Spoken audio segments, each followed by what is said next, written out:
ਦਰਸ਼ਕੋ break ਤੋਂ ਬਾਅਦ ਤੁਹਾਡਾ ਸਭ ਦਾ ਭਰਪੂਰ ਸਵਾਗਤ ਹੈ। ਵਿਊਅਰਸ, ਹੁਣ ਆਪਾਂ ਤੁਹਾਡੇ ਨਾਲ ਇੱਕ ਹੋਰ ਸੈਡ ਨਿਊਜ਼ ਜਿਹੜੀ ਹੈ ਉਹ ਡਿਸਕਸ ਕਰਨ ਜਾ ਰਹੇ ਹਾਂ, ਸ਼ੇਅਰ ਕਰਨ ਜਾ ਰਹੇ ਹਾਂ ਕਿ ਮੀਡੀਆ ਰਿਪੋਰਟਾਂ ਅਨੁਸਾਰ ਜ਼ਿਲ੍ਹਾ ਤਰਨਤਾਰਨ ਸਾਹਿਬ ਵਿੱਚ 2 ਨਿਹੰਗ ਸਿੰਘਾਂ ਨੂੰ ਝੂਠੇ ਪੁਲਿਸ ਮੁਕਾਬਲੇ ਵਿੱਚ ਮਾਰ ਮੁਕਾਇਆ ਗਿਆ ਹੈ। ਸੋ ਵਿਊਅਰਸ, ਕੀ ਪੰਜਾਬ ਦਾ ਮੁੱਖ ਮੰਤਰੀ ਕੈਪਟਨ ਅਮਰਿੰਦਰ ਸਿੰਘ ਭਾਰਤੀ ਏਜੰਸੀਆਂ ਦੇ ਹੁਕਮਾਂ ਥੱਲੇ ਸਿੱਖ ਨੌਜਵਾਨੀ ਦੀ ਅੱਗੂ ਇੱਕ ਹੋਰ ਨਸਲਕੁਸ਼ੀ ਕਰਨ ਜਾ ਰਿਹਾ ਹੈ। ਸੋ ਇਸ ਬਾਰੇ ਆਪਾਂ ਵਿਚਾਰ ਚਰਚਾ ਕਰਨ ਜਾ ਰਹੇ ਹਾਂ। ਸੋ ਅਸੀਂ ਚਾਹਾਂਗੇ ਕਿ ਤੁਸੀਂ ਨਾਲ ਇਸੇ ਤਰ੍ਹਾਂ ਬਣੇ ਰਹਿਣਾ, ਦੇਖਣ ਸੁਣਨ ਲਿਖਣ ਲਈ ਤੁਹਾਡਾ ਸਭ ਦਾ ਬਹੁਤ ਬਹੁਤ ਸ਼ੁਕਰੀਆ। ਜੀ ਡਾਕਟਰ ਸਾਹਿਬ, ਕੀ ਕਹਿਣਾ ਚਾਹੋਗੇ? ਦੇਖੋ, 1990 ਚ ਜਦੋਂ ਸਿੱਖ ਅਸਾਈਲਮ ਸੀਕਰਸ ਜਾਂ ਰੈਫਿਊਜੀ ਸਟੇਟਸ ਜਿਹੜੇ ਮੰਗਦੇ ਸੀ, ਉਹਨਾਂ ਨੇ ਆਪਣੀਆਂ ਅਰਜ਼ੀਆਂ ਦਾਇਰ ਕਰਨੀਆਂ। ਮੈਂ ਕੈਲੀਫੋਰਨੀਆ ਬੇਸ ਸੀ ਆਲਮੋਸਟ 88 ਤੋਂ 94 ਤੱਕ 6 ਸਾਲ, ਔਰ 92 ਚ ਜਿਹੜਾ ਹੈ ਉਹ ਵੱਡੀ ਗਿਣਤੀ ਚ ਅਰਲੀ 90s 'ਚ ਨੌਜਵਾਨ ਆਉਣੇ ਸ਼ੁਰੂ ਹੋ ਗਏ ਸੀ, ਕਿਉਂਕਿ ਪੰਜਾਬ ਦੇ ਵਿੱਚ ਬਹੁਤ ਵੱਡੇ ਪੈਮਾਨੇ 'ਤੇ ਜਿਹੜਾ ਹੈ ਝੂਠੇ ਪੁਲਿਸ ਮੁਕਾਬਲੇ ਔਰ ਸਿੱਖ ਨੌਜਵਾਨਾਂ ਨੂੰ ਮਾਰਨ ਦਾ ਸਿਲਸਿਲਾ ਸ਼ੁਰੂ ਸੀ। ਅੱਛਾ। ਔਰ ਜਦੋਂ ਇਹ ਕਹਾਣੀ ਵਕੀਲ ਨੂੰ ਜਾਂ ਵਕੀਲ ਨੇ ਅਦਾਲਤ ਨੂੰ ਕਹਿਣੀ ਕਿ ਭਾਈ ਇਹ ਬੰਦਾ ਜਿਹੜਾ ਆਇਆ ਬਚ ਕੇ, ਇਹਦੇ ਭਰਾ ਨੂੰ ਫੇਕ ਐਨਕਾਊਂਟਰ 'ਚ ਮਾਰ ਦਿੱਤਾ ਗਿਆ, ਤੇ ਉਹਨਾਂ ਦੇ ਲਈ ਇਹ ਟਰਮ ਸਮਝਣੀ ਵੀ ਔਖੀ ਹੁੰਦੀ ਸੀ, ਕਿਉਂਕਿ ਅਮਰੀਕਾ 'ਚ ਇਸ ਕਿਸਮ ਦਾ ਹੈ ਨਹੀਂ ਕਿ ਭਾਈ ਕੋਈ ਕਿਤੇ ਜਿਹੜਾ ਉਹ, ਔਰ ਉਹਨਾਂ ਨੂੰ ਇਹ ਪਤਾ ਵੀ ਨਹੀਂ ਸੀ, ਉਹ ਫੇਕ ਸਮਝਦੇ ਸੀ ਕਿ ਵੀ ਉਹਨਾਂ ਨੇ ਪੁੱਛਣਾ ਵੀ ਫੇਕ ਕੀ ਹੈ। ਦੈਨ ਫਿਰ ਉਹਦੇ ਲਈ ਲਫ਼ਜ਼ ਹੋਇਆ ਸਟੇਜਡ ਐਨਕਾਊਂਟਰ, ਔਰ ਜਿਹੜੇ ਸਿਆਣੇ ਵਕੀਲ ਸੀ ਉਹਨਾਂ ਨੂੰ ਲੱਗਿਆ ਵੀ ਜਿਹੜਾ ਕਹਾਣੀ ਸੁਣਾ ਰਿਹਾ ਉਹ ਤਾਂ ਕਹਿ ਰਿਹਾ ਵੀ ਫੇਕ ਐਨਕਾਊਂਟਰ ਹੋਇਆ ਮੇਰੇ ਭਰਾ ਦਾ, ਔਰ ਕੋਈ ਉਹ ਹੈ ਨਹੀਂ ਸੀ, ਉਹਦਾ ਘਰੋਂ ਚੁੱਕਿਆ ਉਹਨਾਂ ਨੇ, ਔਰ ਅਗਲੇ ਦਿਨ ਉਹਨਾਂ ਨੇ ਖਬਰ ਲਾ ਦਿੱਤੀ ਜੀ ਫਲਾਣੇ ਪੁਲ ਤੇ ਮੁਕਾਬਲਾ ਹੋਇਆ। ਫਿਰ ਜ਼ਿਆਦਾ ਟਰਮ ਜਿਹੜੀ ਸਟੋਰੀਜ਼ ਦੇ ਵਿੱਚ ਇਸਤੇਮਾਲ ਹੋਣ ਲੱਗੀ, ਫੇਕ ਸਟੇਜਡ ਐਨਕਾਊਂਟਰਸ, ਕਿ ਭਾਈ ਫੇਕ ਵੀ ਹੈ ਔਰ ਸਟੇਜਡ ਹੈ, ਕਿ ਬਈ ਬੰਦਾ ਤੁਹਾਡੇ ਕੋਲ ਹੈ, ਤੁਸੀਂ ਚੱਕਿਆ ਕਰੋ, ਜਾਂ ਤੁਹਾਡੀ ਕਸਟਡੀ 'ਚ ਹੈ, ਹਵਾਲਾਤ 'ਚ ਹੈ, ਜਾਂ ਕਈ ਵਾਰੀ ਜੇਲ੍ਹਾਂ 'ਚੋਂ ਕੱਢ ਕੇ ਵੀ ਲੈ ਆਉਂਦੇ ਨੇ, ਔਰ ਇਹ ਕਿਹਾ ਗਿਆ ਜੀ ਅਸੀਂ ਉਹਨੂੰ ਲਿਜਾ ਰਹੇ ਸੀ ਪੇਸ਼ੀ ਲਈ, ਔਰ ਉਹਨੇ ਭੱਜ ਗਿਆ ਔਰ ਪਿੱਛਾ ਕੀਤਾ, ਉਹਨੇ ਹਥਿਆਰ ਖੋਹ ਲਿਆ ਔਰ ਕੀਤਾ। ਸੋ ਇਹ ਅਸੀਂ ਇਹ ਦੇਖਦੇ ਹਾਂ ਕਿ 1992 ਤੋਂ 1994 ਦੇ ਪੀਰੀਅਡ 'ਚ ਜਿਹੜਾ 2 ਸਾਲ KP ਗਿੱਲ ਔਰ ਇਸ ਬੇਨਤੇ ਦੀ ਗੌਰਮੈਂਟ ਵੇਲੇ 50,000 ਸਿੱਖ ਨੌਜਵਾਨ ਜਿਹੜੇ ਨੇ ਉਹ ਮਾਰੇ ਗਏ, ਔਰ ਉਹਦੇ 'ਚ ਬਹੁਤ ਸਾਰੇ ਮੁਕਾਬਲੇ ਆਲਮੋਸਟ 90% ਜਿਹੜੇ ਬਣਾਏ ਗਏ ਉਹ ਝੂਠੇ ਸੀ। ਹਾਲਾਂਕਿ ਪੰਜਾਬ ਦੇ ਵਿੱਚ ਇਹ ਜਿਹੜੀ ਫੇਕ ਸਟੇਜ ਐਨਕਾਊਂਟਰ ਦੀ ਗੱਲ ਹੈ, ਇਹ ਕੋਈ ਨਵੀਂ ਨਹੀਂ ਸੀ। ਇਵਨ ਪ੍ਰਕਾਸ਼ ਸਿੰਘ ਬਾਦਲ ਨੇ ਜਦੋਂ 1970ਵਿਆਂ ਦੇ ਸ਼ੁਰੂ 'ਚ ਪੰਜਾਬ ਦੇ ਵਿੱਚ ਨਕਸਲਾਈਟ ਮੂਵਮੈਂਟ ਨੂੰ ਇਸੇ ਤਰ੍ਹਾਂ ਦੇ ਹੀ ਅੰਦਾਜ਼ 'ਚ, ਔਰ ਉਸ ਵੇਲੇ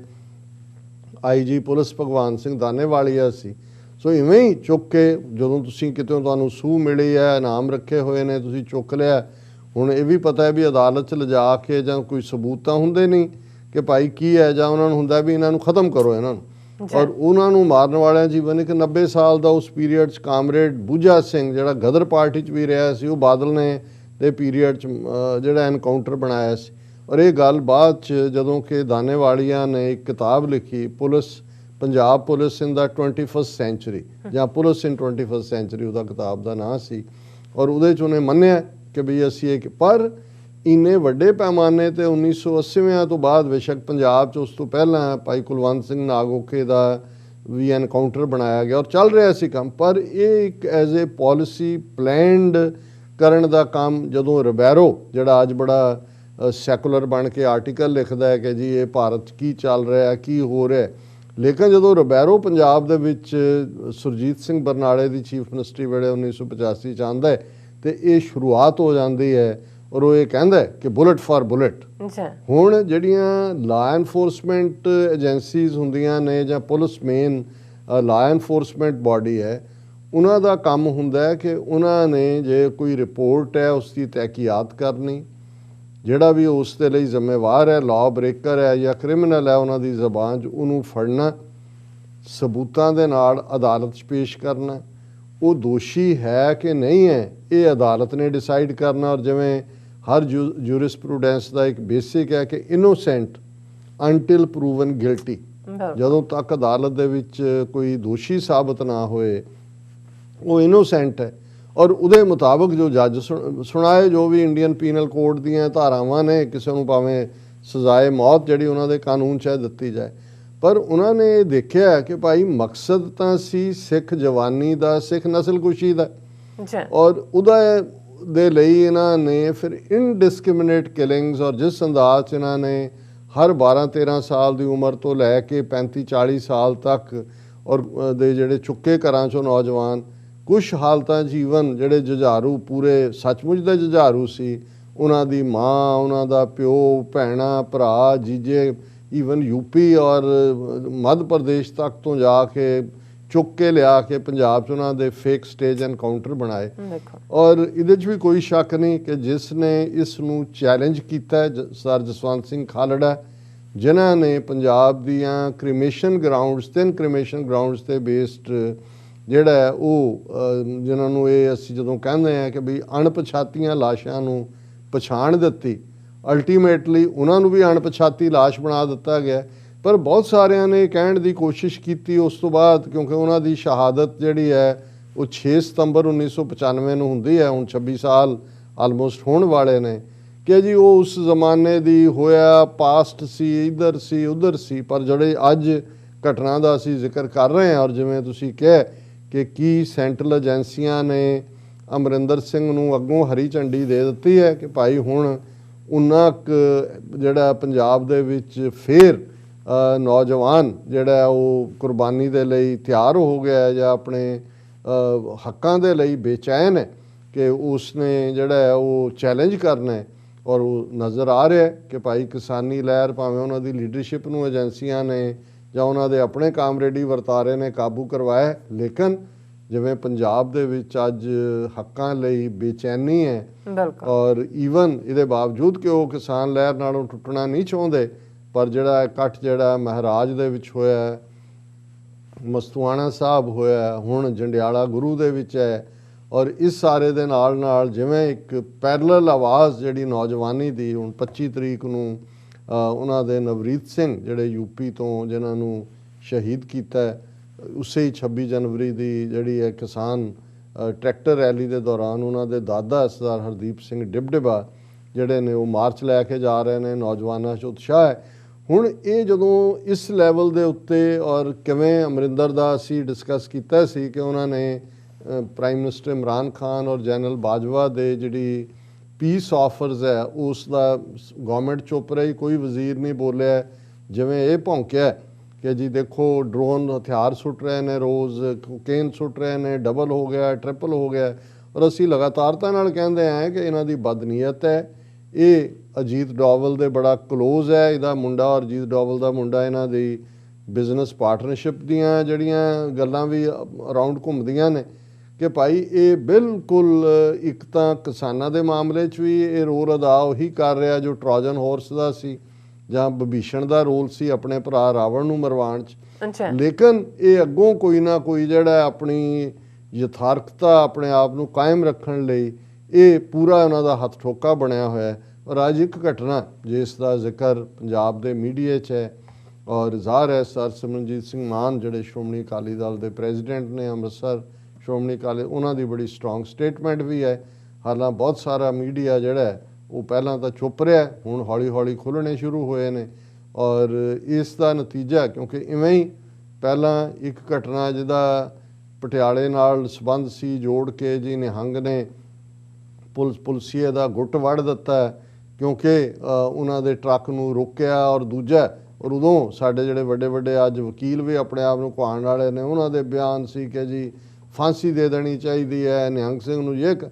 ਹੁਣ ਅਸੀਂ ਇਹ ਦੇਖਦੇ ਹਾਂ ਜਿਹੜਾ ਵਾਕਿਆ ਵਾਪਰਿਆ ਵੀਕਐਂਡ ਦੇ ਉੱਤੇ, ਔਰ ਇਹ ਵੀ ਜਿਹੜਾ ਕੋਇਨਸੀਡੈਂਸੀ ਨਹੀਂ ਕਿਹਾ ਜਾ ਸਕਦਾ, ਕਈ ਚੀਜ਼ਾਂ ਜਿਹੜੀਆਂ ਨੇ ਉਹ ਮੈਸੇਜ ਵੀ ਦੇ ਰਹੀਆਂ ਹੁੰਦੀਆਂ ਨੇ। ਅਸੀਂ ਪਹਿਲੇ ਸੈਗਮੈਂਟ 'ਚ ਚਿੱਠੀ ਸਿੰਘਪੁਰਾ ਪਿੰਡ ਦੇ ਵਿੱਚ ਕਿਵੇਂ 35 ਸਿੱਖਾਂ ਦਾ ਜਿਹੜਾ ਉਹ ਭਾਰਤੀ ਫੌਜ ਨੇ ਏਜੰਸੀਆਂ ਦੇ ਏਜੰਡੇ ਤਹਿਤ ਪ੍ਰੈਜ਼ੀਡੈਂਟ ਕਲਿੰਟਨ ਦੀ ਵਿਜ਼ਿਟ ਵੇਲੇ 20 ਮਾਰਚ ਨੂੰ 2000 ਨੂੰ ਜਿਹੜਾ ਉਹ ਕੋਲਡ ਬਲੱਡਡ ਮਰਡਰ ਕੀਤਾ। ਇਹ ਵਾਕਿਆ ਵੀ ਸਿੰਘਪੁਰਾ ਪਿੰਡ ਹੈ ਜ਼ਿਲ੍ਹਾ ਤਰਨਤਾਰਨ ਦਾ, ਜਿੱਥੇ ਵਾਪਰਦਾ। 2 ਨਿਹੰਗ ਸਿੰਘ ਮਹਿਤਾਬ ਸਿੰਘ ਔਰ ਗੁਰਦੇਵ ਸਿੰਘ ਜਿਹੜੇ ਰਹਿਣ ਵਾਲੇ ਨੇ ਜ਼ਿਲ੍ਹਾ ਅੰਮ੍ਰਿਤਸਰ ਦੇ ਔਰ ਤਰਨਤਾਰਨ ਦੇ, ਉਹ ਉਹਨਾਂ ਨੂੰ ਝੂਠੇ ਪੁਲਿਸ ਮੁਕਾਬਲੇ ਦੇ ਵਿੱਚ ਮਾਰ ਦਿੱਤਾ ਗਿਆ ਹੈ। ਅੱਛਾ। ਔਰ ਕਹਾਣੀ ਉਹਨਾਂ ਦੇ ਨਾਮ ਮਹਿਤਾਬ ਸਿੰਘ ਗੁਰਦੇਵ ਸਿੰਘ, ਜਿਵੇਂ ਮੈਂ ਕਿਹਾ ਕਹਾਣੀ ਇਹ ਘੜੀ ਗਈ ਕਿ ਜੀ ਇਹ ਹਜ਼ੂਰ ਸਾਹਿਬ 'ਚ ਇੱਕ ਡੇਰੇ ਦਾ ਮਹੰਤ ਕੋਈ ਸੰਤੋਖ ਸਿੰਘ ਉਹਨੂੰ ਮਾਰਨ ਦੇ ਦੋਸ਼ ਦੇ ਵਿੱਚ ਫਰਾਰ ਸੀ ਔਰ ਮਹਾਰਾਸ਼ਟਰ ਪੁਲਿਸ ਨੇ ਜਿਹੜਾ ਹੈ ਉਹ ਸਾਨੂੰ ਪਹੁੰਚ ਕੀਤੀ ਸੀ ਔਰ ਅਸੀਂ ਜਿਹੜਾ ਉਸ ਜਿਹੜੀ ਕਿਉਂਕਿ ਮੈਂ ਤਾਂ ਉਹ 90ਵਿਆਂ ਦੀਆਂ ਕਹਾਣੀਆਂ ਦੇਖੀਆਂ ਹੋਈਆਂ ਨੇ ਕਿ ਉਹ ਕਿਵੇਂ ਦਾ ਸੀ, ਉਸੇ ਹੀ ਕਿਸਮ ਦਾ ਉਹੀ ਵਾਕਿਆ SSP ਕਹਿੰਦਾ ਜੀ ਕਿ ਸਾਨੂੰ ਆਫਟਰਨੂਨ ਨੂੰ ਇਨਫੋਰਮੇਸ਼ਨ ਮਿਲੀ ਕਿ ਕੁਛ ਨਿਹੰਗ ਜਿਹੜੇ ਨੇ ਵਿਲੇਜ ਸਿੰਘਪੁਰਾ ਦੇ ਆਲੇ ਦੁਆਲੇ ਘੁੰਮ ਰਹੇ ਨੇ। 3:30 ਵਜੇ ਅਸੀਂ ਸਿੰਘਪੁਰਾ ਦੇ ਨੇੜੇ ਜਿਹੜੇ ਉਹਨਾਂ ਨੂੰ ਸਾਡੇ SHO ਖੇਮਕਰਨ ਤੇ ਵਲਟੋਆ ਨੇ ਔਰ SI ਨਰਿੰਦਰ ਸਿੰਘ ਔਰ ਇੰਸਪੈਕਟਰ ਫਲਾਣੇ ਨੇ ਰੋਕਿਆ। ਦੋਨਾਂ ਨਿਹੰਗਾਂ ਨੇ ਆਪਣੀਆਂ ਕਿਰਪਾਨਾਂ ਦੇ ਨਾਲ ਜਿਹੜਾ SHO ਦੇ ਉੱਤੇ ਹਮਲਾ ਕੀਤਾ ਔਰ ਬੜੀ ਸੀਰੀਅਸ ਲਾਈਫ ਥ੍ਰੈਟਨਿੰਗ ਇੰਜਰੀਜ਼ ਉਹਨਾਂ ਪੁਲਿਸ ਅਫਸਰਾਂ ਨੂੰ ਕਰ ਦਿੱਤੀਆਂ। ਪਹਿਲਾਂ ਤਾਂ ਖਬਰ ਹੀ ਇਹ ਦਿੱਤੀ ਗਈ ਜੀ ਉਹਨਾਂ ਨਿਹੰਗਾਂ ਨੇ 2 ਪੁਲਿਸ ਅਫਸਰਾਂ ਦੇ ਗੁੱਟ ਵੱਢਤੇ। ਹੁਣ ਕਿਉਂਕਿ ਉਹ ਗੁੱਟ ਵੱਢਣ ਦੀ ਕਹਾਣੀ ਨੂੰ ਪਹਿਲਾਂ ਨੈਸ਼ਨਲ ਮੀਡੀਆ ਤੋਂ ਲੈ ਕੇ ਇਹਨਾਂ ਦੇ ਸੋ ਕਾਲਡ ਮੋਦੀ ਮੀਡੀਆ ਗੋਦੀ ਮੀਡੀਆ ਨੇ ਪੂਰਾ ਬਦਨਾਮ ਕੀਤਾ ਸੀ। ਉਹਨਾਂ ਨੂੰ ਲੱਗਾ ਕਿ ਵੀ ਇਹ ਜਿਹੜਾ ਇਹਨੂੰ ਇਸ ਫਿਰ ਹੁਣ ਉਹ ਗੁੱਟ ਵੱਢਣ ਦੀ ਸੀਰੀਅਸ ਇੰਜਰੀਜ਼ ਇਹ ਕਹਿੰਦੇ ਨੇ ਕਿ ਵੀ ਫਿਰ ਉਹ ਜਿਹੜਾ ਉਹਨਾਂ ਦਾ DSP ਹੈ ਭਿੱਖੀਵਿੰਡ ਦਾ ਉਹ ਇੱਕਦਮ ਹੋਰ ਫੋਰਸ ਲੈ ਕੇ ਡਰੇਨ ਵੱਲ ਵਧਿਆ ਜਿੱਥੇ ਕਿ ਨਿਹੰਗ ਬਚ ਕੇ ਨਿਕਲ ਗਏ ਸੀ। ਦਾ DSP and his party confronted them from the front but both the Nihangs attempted to attack the police party with deadly weapons they were carrying। ਹੁਣ ਜੇ ਮੌਕੇ ਤੇ ਗੁੱਟ ਵੱਡੇ ਹੋਣ ਜਾਂ ਦੂਜੇ ਪੁਲਿਸ ਵਾਲੇ ਜਿਹੜੇ ਨੇ ਉਹ ਹੱਥ 'ਚ ਗੁਲਾਬ ਦੇ ਫੁੱਲ ਲੈ ਕੇ ਤਾਂ ਨਹੀਂ ਸੀ ਘੁੰਮ ਰਹੇ। ਜੇ ਪੁਲਿਸ ਪਾਰਟੀ ਹੈ DSP ਹੈ ਜਾਂ SHO ਹੈ ਉਹਨਾਂ ਦੇ ਨਾਲ ਜਵਾਨ ਨੇ ਸੋ ਜ਼ਾਹਰ ਹੈ ਕਿ ਵੀ ਉਹਨਾਂ ਨੇ ਮੌਕੇ ਤੇ ਗੋਲੀ ਚਲਾਣੀ ਸੀ ਜੇ ਇਸ ਕਿਸਮ ਦਾ ਮੁਕਾਬਲਾ ਜਾਂ ਦੂਸਰਾ ਹੁੰਦਾ। ਫਿਰ ਉਹਨੇ ਕਿਹਾ ਜੀ the police party narrowly escaped the attack and they had to fire from their service weapons to save and protect themselves from the attackers ਕਿ ਜੀ ਉਹਨਾਂ ਨੇ ਅਟੈਕ ਕੀਤਾ, ਇਹਨਾਂ ਦੇ 'ਚ ਰੀਠ ਨਹੀਂ ਆਈ ਦੁਬਾਰਾ ਔਰ ਇਹਨਾਂ ਨੇ ਗੋਲੀਆਂ ਚਲਾ ਕੇ ਇਨ ਸੈਲਫ ਡਿਫੈਂਸ ਉਹ ਮਾਰ ਦਿੱਤੇ। ਉਹ both the attackers who were wanted for murder of Baba in Nanded succumbed to their injuries in the firing ਕਿ ਜੀ ਉਹ ਜ਼ਖਮ ਦੇ ਵਿੱਚ ਮਰ ਗਏ। ਔਰ ਹੁਣ ਜਦੋਂ ਇਹ ਰੌਲਾ ਪੈ ਗਿਆ ਕਿ ਵੀ ਇਹ ਝੂਠਾ ਐਨਕਾਊਂਟਰ ਹੈ ਤੇ ਜ਼ਿਲ੍ਹੇ ਦੇ ਜਿਹੜਾ DC ਹੈ ਉਹਨੇ ਆਰਡਰ ਕਰ ਦਿੱਤਾ ਹੈ ਕਿ ਭਾਈ ਇਹਦੀ ਮੈਜਿਸਟਰੀਅਲ ਇਨਕੁਆਇਰੀ ਕਰਾਈ ਜਾਏ, ਮੈਜਿਸਟ੍ਰੇਟ ਇਨਕੁਆਇਰੀ ਕਰੇ ਔਰ ਜਿਹਦਾ ਕੋਈ ਮਤਲਬ ਨਹੀਂ ਹੁੰਦਾ। ਮਤਲਬ ਇਹ ਹੀ ਹੈ। ਲੇਕਿਨ ਮੈਨੂੰ ਇਹ ਲੱਗਦਾ ਔਰ ਜਿਵੇਂ ਸਰ ਸਿਮਰਨਜੀਤ ਸਿੰਘ ਮਾਨ ਹੋਰਾਂ ਨੇ ਆਪਣੀ ਸਟੇਟਮੈਂਟ 'ਚ ਕਿਹਾ ਕਿ ਬੀਤੇ ਸਮੇਂ 'ਚ ਵੀ ਪੁਲਿਸ ਹਿੰਦੂਤਵਾ ਹੁਕਮਰਾਨਾਂ ਦੀ ਸ਼ਹਿ ਦੇ ਉੱਤੇ ਗੈਰ ਕਾਨੂੰਨੀ ਢੰਗ ਨਾਲ ਜ਼ਮੀਨਾਂ ਜਾਇਦਾਦਾਂ ਬਣਾਉਣ ਤੇ ਤਰੱਕੀਆਂ ਪ੍ਰਾਪਤ ਕਰਨ ਦੀ ਲਾਲਸਾ ਅਧੀਨ ਪੰਜਾਬੀ ਤੇ ਸਿੱਖ ਨੌਜਵਾਨੀ ਦੇ ਖੂਨ ਨਾਲ ਹੋਲੀ ਖੇਡ ਕੇ ਇੱਥੇ ਇਨਸਾਨੀਅਤ ਵਿਰੋਧੀ ਤਾਂਡਵ ਨਾਚ ਨੱਚਦੀ ਰਹੀ ਹੈ ਤੇ ਝੂਠੇ ਪੁਲਿਸ ਮੁਕਾਬਲੇ ਬਣਾਉਂਦੀ ਰਹੀ ਹੈ। ਬੀਤੇ ਦਿਨ ਭਿੱਖੀਵਿੰਡ ਵਿਖੇ 2 ਨਿਹੰਗ ਸਿੰਘਾਂ ਨੂੰ ਖਤਮ ਕਰ ਦੇਣ ਦਾ ਦੁਖਦਾਇਕ ਵਰਤਾਰਾ ਵੀ ਉਸੇ ਸੋਚ ਵਿੱਚੋਂ ਨਿਕਲਿਆ ਹੋਇਆ ਹੈ ਜੋ ਪੁਲਿਸ ਵੱਲੋਂ ਕਾਨੂੰਨ ਨੂੰ ਆਪਣੇ ਹੱਥ ਵਿੱਚ ਲੈ ਕੇ ਉਸ ਦੀ ਵਿਧਾਨਕ ਤੌਰ ਤੇ ਦੁਰਵਰਤੋਂ ਕਰਨ ਦੀ ਗੱਲ ਸਾਹਮਣੇ ਆਈ ਹੈ। ਜਿੱਥੇ ਇਹ ਜ਼ਾਬਰ ਵਰਤਾਰਾ ਅਤਿਨੰਦਨਯੋਗ ਹੈ ਉੱਥੇ ਇਸ ਝੂਠੇ ਮੁਕਾਬਲੇ ਦੀ ਨਿਰਪੱਖਤਾ ਨਾਲ ਜਾਂਚ ਹੋਣੀ ਚਾਹੀਦੀ ਹੈ ਤਾਂ ਕਿ ਕਾਤਲ ਪੁਲਿਸ ਅਧਿਕਾਰੀਆਂ ਨੂੰ ਬਣਦੀ ਕਾਨੂੰਨੀ ਸਜ਼ਾ ਵੀ ਮਿਲ ਸਕੇ ਤੇ ਕੋਈ ਵੀ ਪੁਲਿਸ ਆਫੀਸਰ ਅਧਿਕਾਰੀ ਕਾਨੂੰਨ ਨੂੰ ਆਪਣੇ ਹੱਥ ਵਿੱਚ ਲੈ ਕੇ ਕਿਸੇ ਸਿਟੀਜ਼ਨ ਦੇ ਜ਼ਿੰਦਗੀ ਜਿਉਣ ਦੇ ਕਾਨੂੰਨੀ ਹੱਕ ਨੂੰ ਖੋ ਨਾ ਸਕੇ। ਸੋ ਜ਼ਾਹਰ ਹੈ ਕਿ ਉਹਨਾਂ ਨੇ ਬਿਲਕੁਲ ਠੀਕ ਟਾਈਮ ਤੇ ਆਵਾਜ਼ ਉਠਾਈ ਹੈ। ਪਰ ਅਗੇਨ ਅਸੀਂ ਕਸਾਈ ਤੋਂ ਇਹ ਮੰਗ ਕਰਦੇ ਹਾਂ ਜਾਂ ਕਸਾਈ ਤੋਂ ਇਹ ਆਸ ਕਰਦੇ ਹਾਂ ਕਿ ਉਹ ਜਿਹੜੇ ਬੱਕਰੇ ਨੂੰ ਮਾਰਿਆ ਉਸਨੇ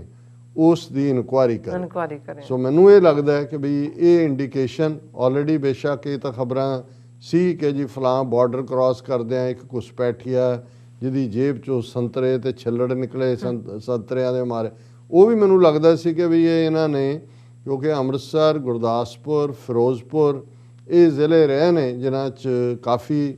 ਜੰਗਜੂ ਸਪਿਰਿਟ ਦੇ ਨੌਜਵਾਨ ਨੇ ਔਰ ਇਹ ਵੀ ਜਿਹੜੇ ਪੁਲਿਸ ਮੁਕਾਬਲਾ ਉੱਥੇ ਹੁੰਦਾ ਫਿਰ ਨਿਹੰਗ ਸਿੰਘਾਂ ਦੇ ਹਵਾਲੇ ਨਾਲ ਅਸੀਂ ਦੇਖਦੇ ਕਿ ਭਾਈ ਇਹ ਜਿਸ ਅੰਦਾਜ਼ ਈਵਨ 26 ਜਨਵਰੀ ਦੀਆਂ ਘਟਨਾਵਾਂ 'ਚ ਵੀ ਉਹਨਾਂ ਦੇ ਘੋੜੇ ਜਿਹੜੇ ਨੇ ਉਹਨਾਂ ਨੂੰ ਮਾਰਿਆ ਔਰ ਉਹ ਅੱਜ ਵੀ ਡਟੇ ਹੋਏ ਨੇ। ਹਾਲਾਂਕਿ ਜਿਹੜੀ ਕਾਮਰੇਡੀ ਕਿਸਾਨੀ ਲੀਡਰਸ਼ਿਪ ਹੈ ਉਹ ਵੀ ਨਹੀਂ ਚਾਹੁੰਦੀ ਕਿ ਇਸ ਪੱਖੋਂ। ਸੋ ਮੈਨੂੰ ਇਹ ਲੱਗਦਾ ਹੈ ਕਿ ਵੀ ਉਹਨਾਂ ਨੇ ਬਾਕੀ ਨੌਜਵਾਨੀ ਤੋਂ ਪਹਿਲਾਂ ਇਹ ਨਿਹੰਗ ਸਿੰਘਾਂ ਨੂੰ ਟਾਰਗੇਟ ਕਰਕੇ ਦੱਸਣਾ ਸ਼ੁਰੂ ਕੀਤਾ ਹੈ ਕਿ ਵੀ ਜਿਹੜੇ ਤੁਹਾਡੇ ਆਰਮਡ ਨੇ ਲੋਕ, ਜਿਨ੍ਹਾਂ ਦੇ ਕੋਲ ਹਥਿਆਰ ਕਾਨੂੰਨੀ ਤੌਰ ਤੇ ਨੇ, ਅਸੀਂ ਜੇ ਉਹਨਾਂ ਦੇ ਮੁਕਾਬਲੇ ਬਣਾ ਸਕਦੇ ਤੇ ਫਿਰ ਜਿਹੜੇ ਜਿਹਨੇ ਬੇਹਥਿਆਰੇ ਨੇ ਜਾਂ ਸਧਾਰਨ ਨੌਜਵਾਨ ਨੇ ਉਹਨਾਂ ਨਾਲ ਅਸੀਂ ਕੀ ਨਹੀਂ ਕਰ ਸਕਦੇ। ਸੋ ਮੈਨੂੰ ਇਹ ਲੱਗਦਾ ਹੈ ਕਿ ਵੀ ਇਹ ਆਉਣ ਵਾਲੇ ਪੀਰੀਅਡ 'ਚ ਅਸੀਂ ਇਸ ਕਿਸਮ ਦੇ ਫੇਕ ਸਟੇਜ ਐਨਕਾਊਂਟਰਸ ਹੋਰ ਵੀ ਦੇਖਾਂਗੇ, ਕਿਉਂਕਿ ਇਹ ਕੈਪਟਨ ਅਮਰਿੰਦਰ ਜਿਹੜਾ ਬਦ ਅਖਲਾਕ, ਬਦ ਕਿਰਦਾਰ, ਬਦ ਕਲਾਮ ਇਨਸਾਨ,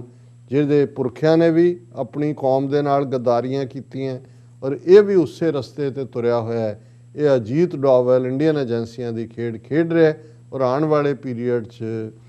ਕਿਉਂਕਿ ਇਲੈਕਸ਼ਨਾਂ ਵੀ ਆ ਰਹੀਆਂ ਨੇ, ਕੁਛ ਨਾ ਕੁਛ ਇਸ ਕਿਸਮ ਦਾ ਕਰਕੇ, ਜਿਵੇਂ ਉਹਨੇ 2 ਦਿਨ ਪਹਿਲਾਂ ਇੱਕ ਇੰਟਰਵਿਊ 'ਚ ਇਹ ਵੀ ਕਿਹਾ ਕਿ ਮੈਂ ਪਾਕਿਸਤਾਨੀਆਂ ਤੇ ਖਾਲਿਸਤਾਨੀਆਂ ਨੂੰ ਪੰਜਾਬ 'ਚ ਸਿਰ ਨਹੀਂ ਚੁੱਕਣ ਦਿਆਂਗਾ। ਸੋ ਜ਼ਾਹਰ ਹੈ ਵੀ ਉਹ ਕਿਹਨੂੰ ਖੁਸ਼ ਕਰ ਰਿਹਾ ਹੈ। ਸੋ ਇਹ ਉਹਦੀ ਸਰਕਾਰ ਦਾ ਹੁਣ ਇੱਕ ਨੋਨ ਪੁਲਿਸ ਮੁਕਾਬਲਾ ਸਾਹਮਣੇ ਆਇਆ ਹੈ। ਆਉਣ ਵਾਲੇ ਦਿਨਾਂ 'ਚ ਹੋਰ ਵੀ